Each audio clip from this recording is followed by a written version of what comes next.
Hi, I'm Lily. Hi, I'm Daisy. And we're a part of Teaching What Matters. Today, we're here with Mr. Cliff Wiley, who is running for the House of Representatives. I have a list of questions here that I'd like to ask you. So first, why don't you tell us a little bit about yourself? Okay, well, like you said, my name is Cliff Wiley. I grew up in Texas. I'm born and raised Texas. I grew up in Fort Worth, which is about an hour and a half from here. After high school, I joined the United States Marine Corps as an infantry Marine, did a few combat tours overseas, and after that, I went to college. I went to Navarro College right here in Corsicana, and then after getting my associate's degree there, I transferred to Texas Christian University, TCU, in Fort Worth. After that, I decided that I wanted to be a high school history teacher, and so I went through the state and got all my certifications, and that's what I've been doing the last several years. I'm currently a teacher at Corsicana High School. I teach 10th grade world history, and I teach 11th grade AP US history, and so that's what we're doing now. Nice. All right. Why did you choose to run?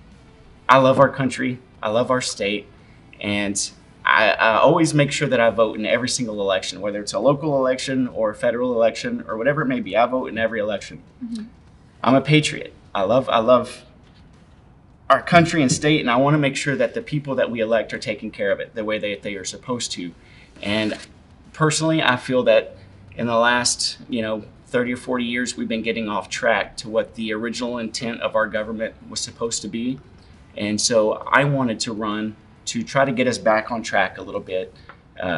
One of the main things being, career politicians in our government. I don't think it was set up or designed to be, for men and women to go there for 30, 40, 50 years at a time. I think it should be set up to where they're there for short terms, 6 to 8 years, and then they go back to whatever their jobs may be in their hometowns. Mm-hmm. So that's one of the main reasons. How could someone run for the House? It's actually very simple, and that's one of the things I like about it. All you have to do is you need to go on the Federal Elections Committee, the FEC's website, and file your intent to run for whatever office that it is that you're wanting to run for. So I got on the website, put in all my information. It doesn't cost any money to run for office. You can just file your name and what office and what election that you want to run for, and that's really all there is to it. Now that's on the federal level. Now, once you get signed up on the federal level, there are some state requirements for the state of Texas. You can't just sign up and say, I want my name to be on the ballot. And I think they do this because otherwise you could have, 300 or 400 people's names on a ballot. So what you have to do in the state of Texas is once you file with the FEC, you have to gather 500 signatures from registered voters in your district that you're going to run for. And then once you get those 500 signatures, you have to submit it to the state.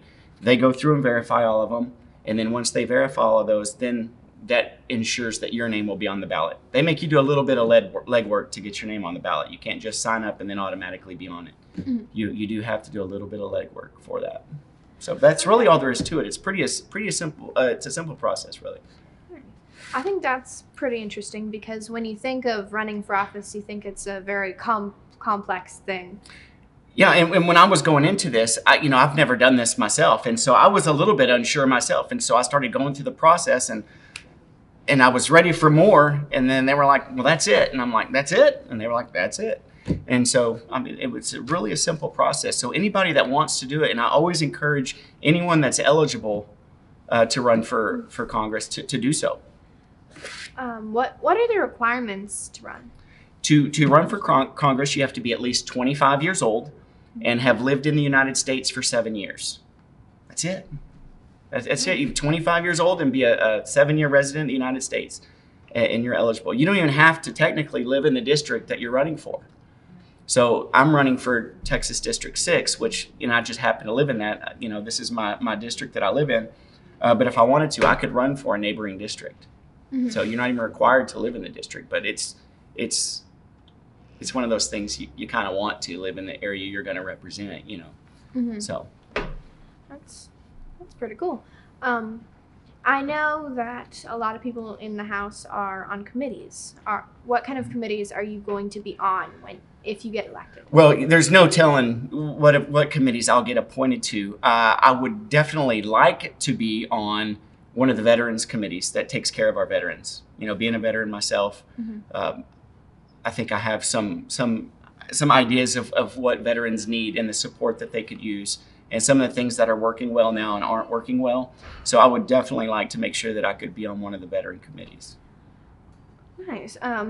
Do you have any say in what committee you get to be in? You can request to be on committees, but ultimately it's going to be up to the Speaker of the House that appoints all your committee assignments. That's kind of counterproductive in some ways, because if you went to the House to help veterans and then you got assigned to a completely different subject, then that would kind of ruin the point of you running in the first place. Well, hopefully, like it's good to run for office, especially if you're like a one issue candidate, like you're saying, if you're running just specifically to help veterans. But the job covers a lot more than that. Congress has a lot of responsibilities. If you ask me, it's one of the most powerful branches of the government. You know, of the three branches that we have.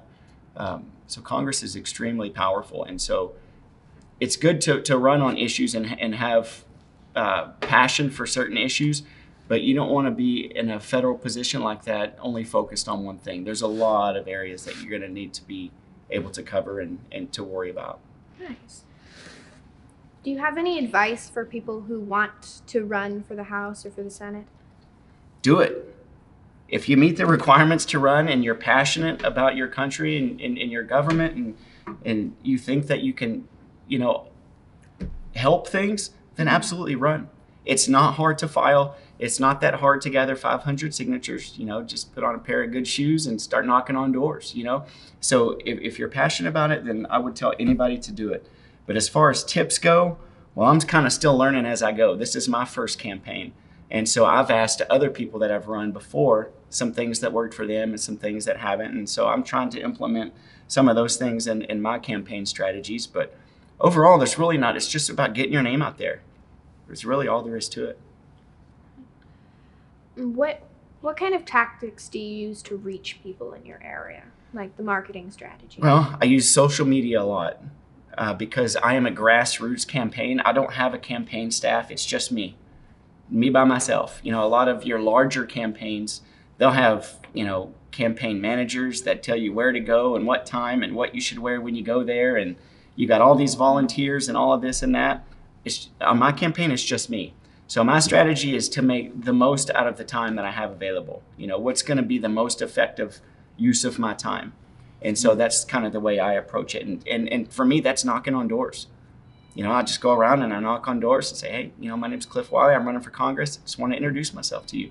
Give them some information. And if they have some questions, then I'll sit there as long as it takes, you know, to get them all answered. That's the way I do it. Who are the people you're running against? I'm sure they have a lot more resources for their campaigns. Well, right now I'm the only one that is filed. Now, the incumbent, meaning the person that's already there, that's what incumbent means. His name is Congressman Jake Elzy. Right now, he's our current congressman for this district, and he's the one I'm going to be running against. Now, he's a Republican also. He doesn't have to refile. It's already assumed that if he holds that office currently as the incumbent, that he's going to run again. It's assumed. So he doesn't have to refile. So I'm the only one that's actually filed to run so far. There might be one or two more people that jump in the race as the election gets a little bit closer. But as of right now, it's just me and the incumbent, Jake Elzy. Nice. Well, how'd you set up your campaign? Like, was there anything hard about it? Are you just using social media? Well, right now, I am just using social media right now.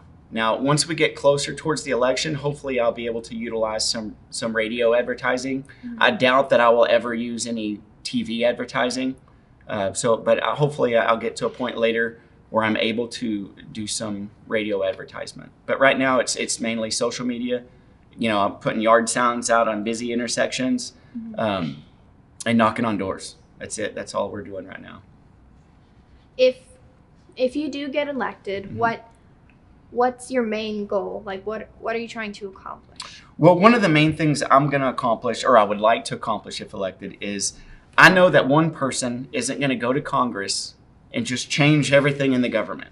It's not possible because there's 435 congressmen, right? There's 435 congressmen and 100 senators. What I want to do is start getting people in the habit of every 6 or 8 years voting on somebody different to go and replace the person that's already there, right? Because again, I don't agree with career politicians. I don't think it's set up for that. So I think that a congressman should go there for 3 or 4 terms, and each term's 2 years long. So that means 6 or 8 years. And then after that 6 or 8 years, the people of the district pick somebody else to come in with the same mentality, of term limits. And then once they get there, we do a good turnover and say, hey, this is what we've got going on right now. Here's the baton, take it and run with it. And at that point, I get to go back home, be with my family full time again, and get back to the classroom. Because being a high school history teacher, that's my job. My job's not a politician. I'm just going there to serve, for public service for 3 or 4 terms and then come back to work. Do you think you'll win the election? I hope so. That's why I'm running. But it's hard. It is hard to beat especially in a state like Texas, that's mostly a Republican state. It's hard for a newcomer to beat a Republican congressman, incumbent congressman. Right now the average rate of victory for an incumbent in Congress is 85%. So if I go off statistics alone, I've got about a 15% chance of winning. But what I'm hoping to do, like I said, is start changing the minds of people that, when they go to the election booth and go to push the button for the person they want, when they see the word incumbent, that doesn't mean an automatic vote. Our government's in a situation now to where the word incumbent to me should be kind of a red flag, because those are the ones that are there now and got us into the position that we're in now. So once you see incumbent, let's go, okay, well, wait a second, before I vote for him again, who's he running against? And hopefully, we have educated voters that have done their research and see that I'm somebody who's a conservative Republican, a true patriot that agrees in term limits, and we can really start that process of self-imposed term limits. This is going to be kind of a deep question, I think. Do you really think congressmen can make a difference?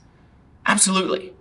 So, and here's why I say that. I think that out of the 3 branches of government, the legislative, executive, and judicial branches, right? I think that the legislative branch is the most powerful branch of all. I mean, and let me tell you why. Congress has 3 main jobs. They have a lot of different responsibilities, but their 3 main ones are to levy taxes, to create laws. They can create new laws or change existing laws, and then they can wage war. They can declare war, right? And so those are some pretty big responsibilities. And so anyone who finds themselves in Congress as a congressman or congresswoman, they've got a lot of weight on their shoulders, a lot of responsibilities.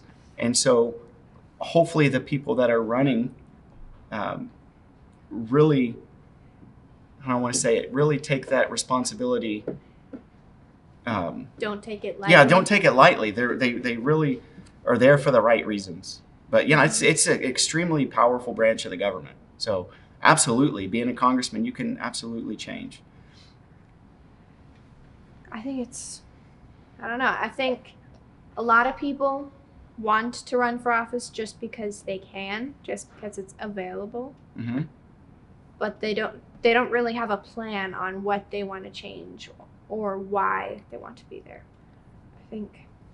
I think you're right that some people are kind of running for the wrong reasons, and that might be partially why our country is how it is today. Well, you get a lot of people in Washington, D.C. now. So, and let's say that they're a normal person with the good intentions when they first run for office. And then after 3 or 4 terms and 20 years has gone by, 15 years or however long it may be, the longer they're there, the more they learn the system, right? And where the loopholes are. And the longer you're there, the more exposed or the more chance you have to fall in, to the greed category. And well, let me take care of this group of people because I'm going to get this out of it, right? And so now you're going to end up in a spot where you have these politicians. When they went in, they were normal people like you and me and everyone else. But when they leave, they're multimillionaires somehow. But the salary doesn't quite add up to that. So it kind of makes you wonder where along the line they kind of got off course. They got it some other way, and there's right. And I think that if you again, going back to the term limits, if you stick to term limits, if you're only there for so long, I think that you're going to be able to eliminate a lot of that corruption in government. So do you have any, I guess, mentors from our history? Yes. Well, I mean, there's so many people in history that I completely respect and how they did things. Obviously, Abraham Lincoln, he's, one of the best of the best. But even going back further than that, when you have James Madison, Andrew Hamilton, John Jay, those guys, if you didn't know, those guys wrote something called the Articles of the Federalist Papers.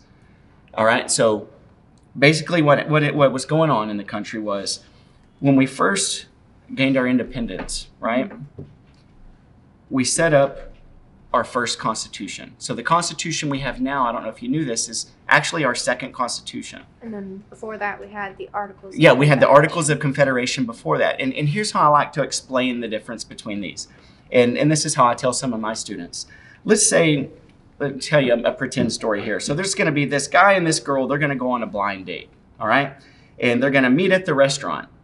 And so they both get there and they sit down and, they introduce themselves and the waiter comes up to the table and he's like, how you guys doing? Are y'all ready to order?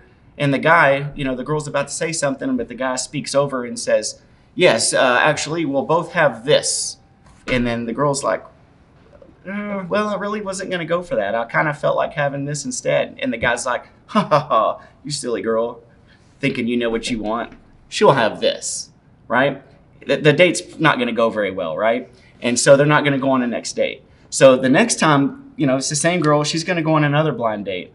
But this time, she made sure the guy wasn't that type of guy again. He's the complete opposite, though, right? He's like, the waiter comes up and he's like, well, what would you guys like? And she's like, I don't know. What do you think? What are you going to have? And he's like, I don't know. Have whatever you want to. Please. Yeah, just get everything on the menu if you want to. Just whatever you want, really. So it doesn't matter. He's the complete opposite of that first guy, right? You tracking? Mm-hmm. And so basically that's how I look, kind of how our government was set up. So first you had King George, right? He was like, oh, you silly colonists, you don't know what's good for you. Here's what you need to do and do it this way, right? And so once we became our own nation, we had the Articles of Confederation, and that was the second guy. They were like, hey, do whatever you want to, right? States, you do whatever you want to. The Articles of Confederation had a really limited government, and all the power was invested in the states. And so it took about 10 years for us to realize that was not going to work. When doing things with the rest of the world, we needed to have a little bit more of a powerful, centralized government. And so those three gentlemen, Jay, Hamilton, and Madison, they wrote, they came up with this new constitution. They came up with these 85 essays called the Federalist Papers.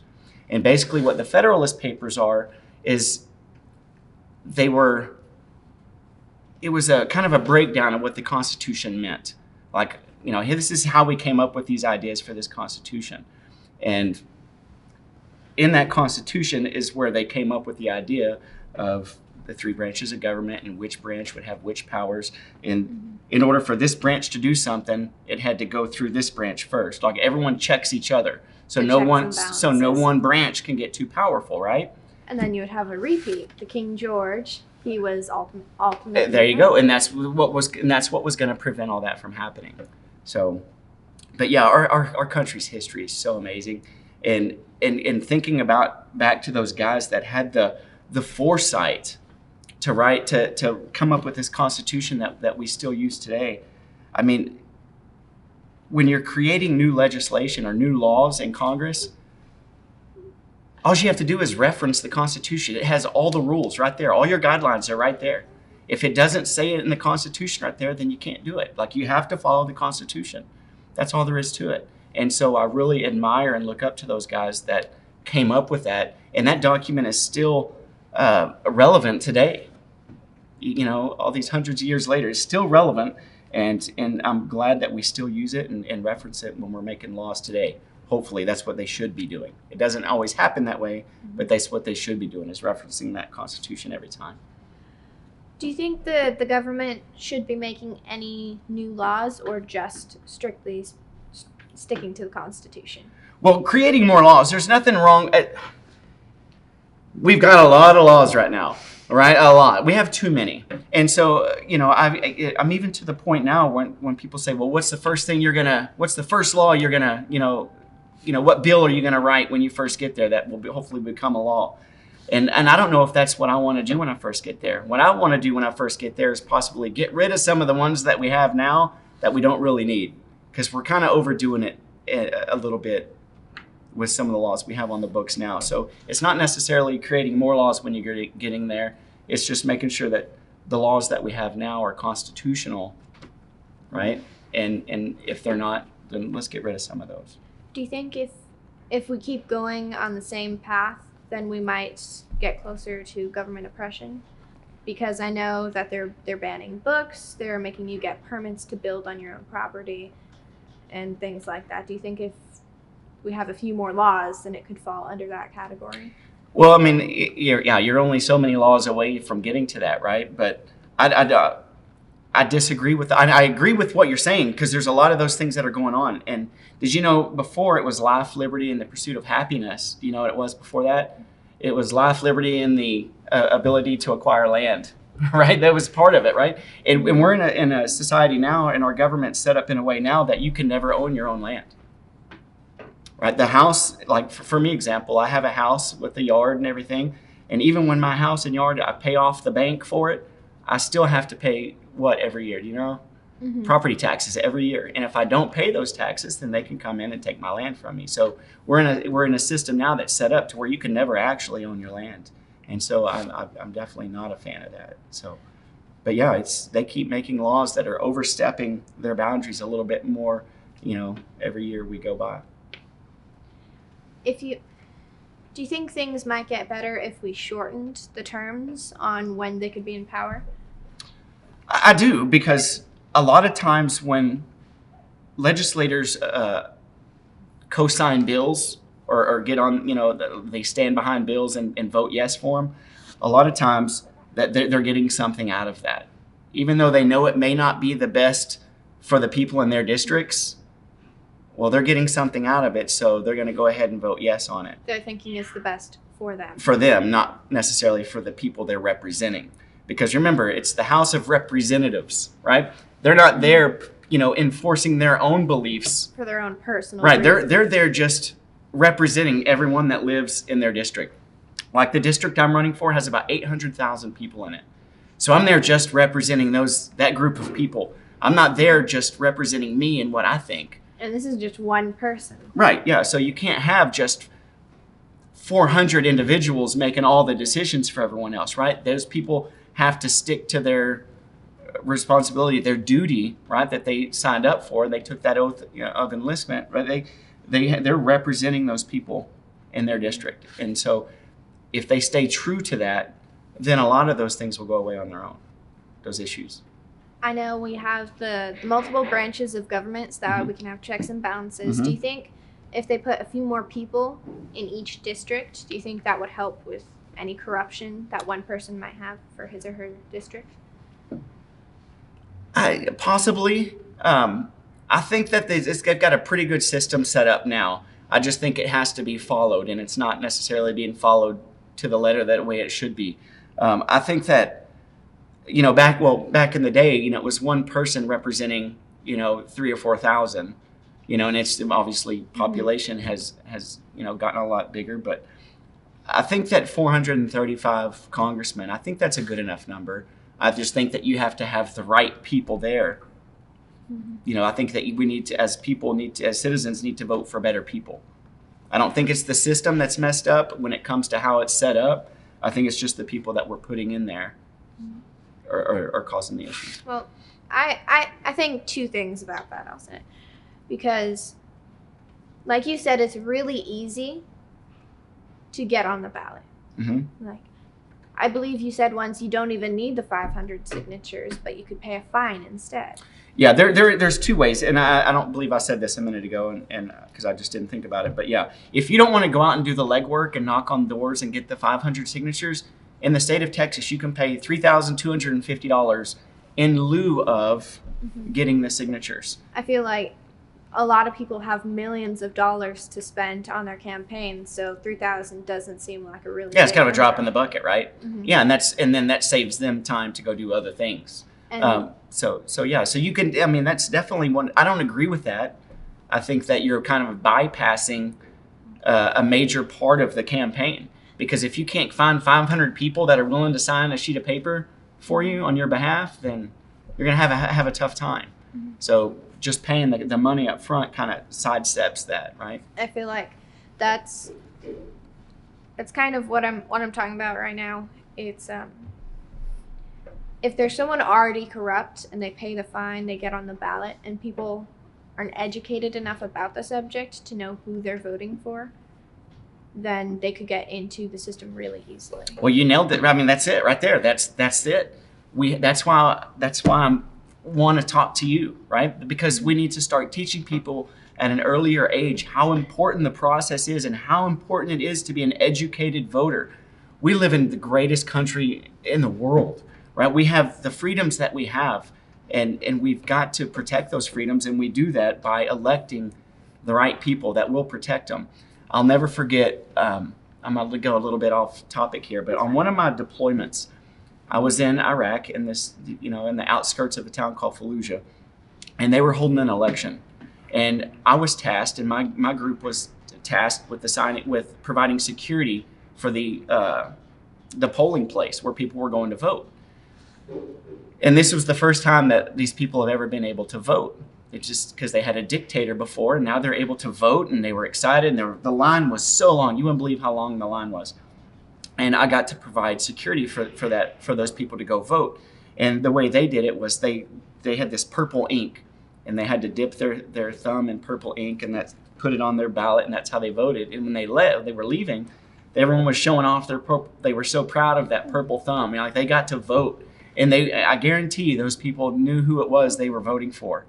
Right, because they'd never had that opportunity before, and they weren't taking it for granted. A lot of people here take that the right to vote for granted, and they're just like, well, yeah, I'll go vote. I voted. Give me my sticker. I'll put it on and show everyone I voted.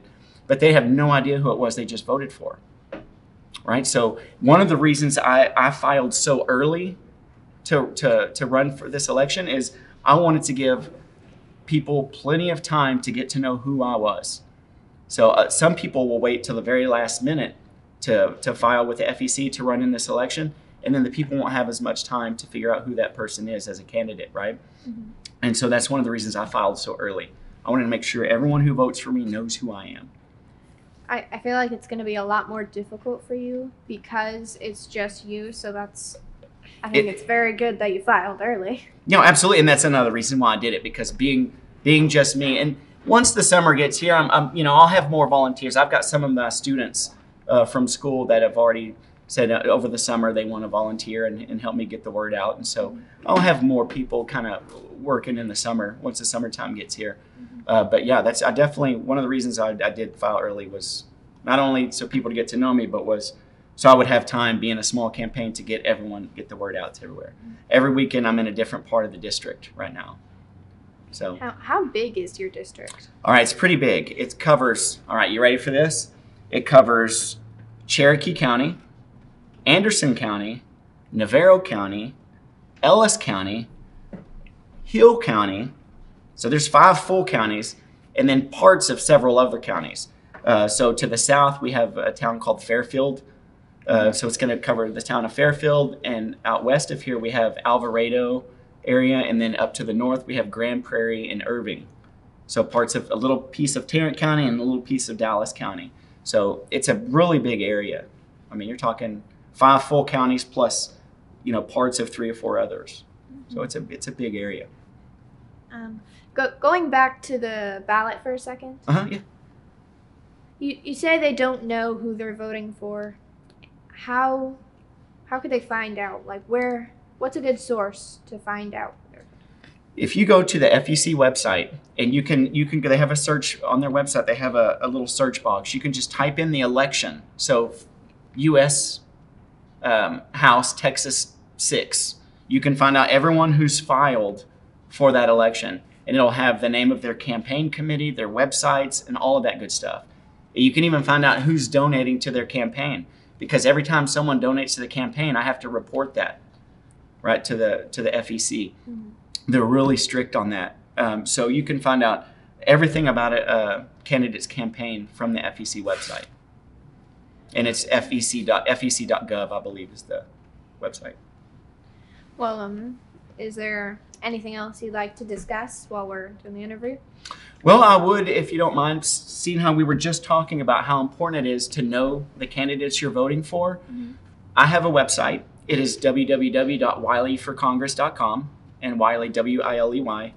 So wileyforcongress.com, and I also have a page on Facebook, Cliff Wiley for Congress, and I've got tons of videos of that people have, of me answering questions that people have asked. So anybody who wants to know about me is more than welcome to go on there. And if anybody would ever like to sit down and speak with me, kind of even the way we're doing now, just in their living room, all they have to do is shoot me a message, and I won't say no to anybody. If you live in this district and you want to talk to me about some stuff, just let me know, and I'll come talk to you. Thank you very much for your time. This was a very interesting and educational interview for me. Thank you very much. I'm very impressed with your eagerness to learn about the government process and the election process. I wish there were more students your age that were, coming up to me and asking me these questions. I'm extremely impressed. Thank you. Thank you. Make sure to like, share, subscribe to our channel. We'll see you next time. Teaching What Matters, out.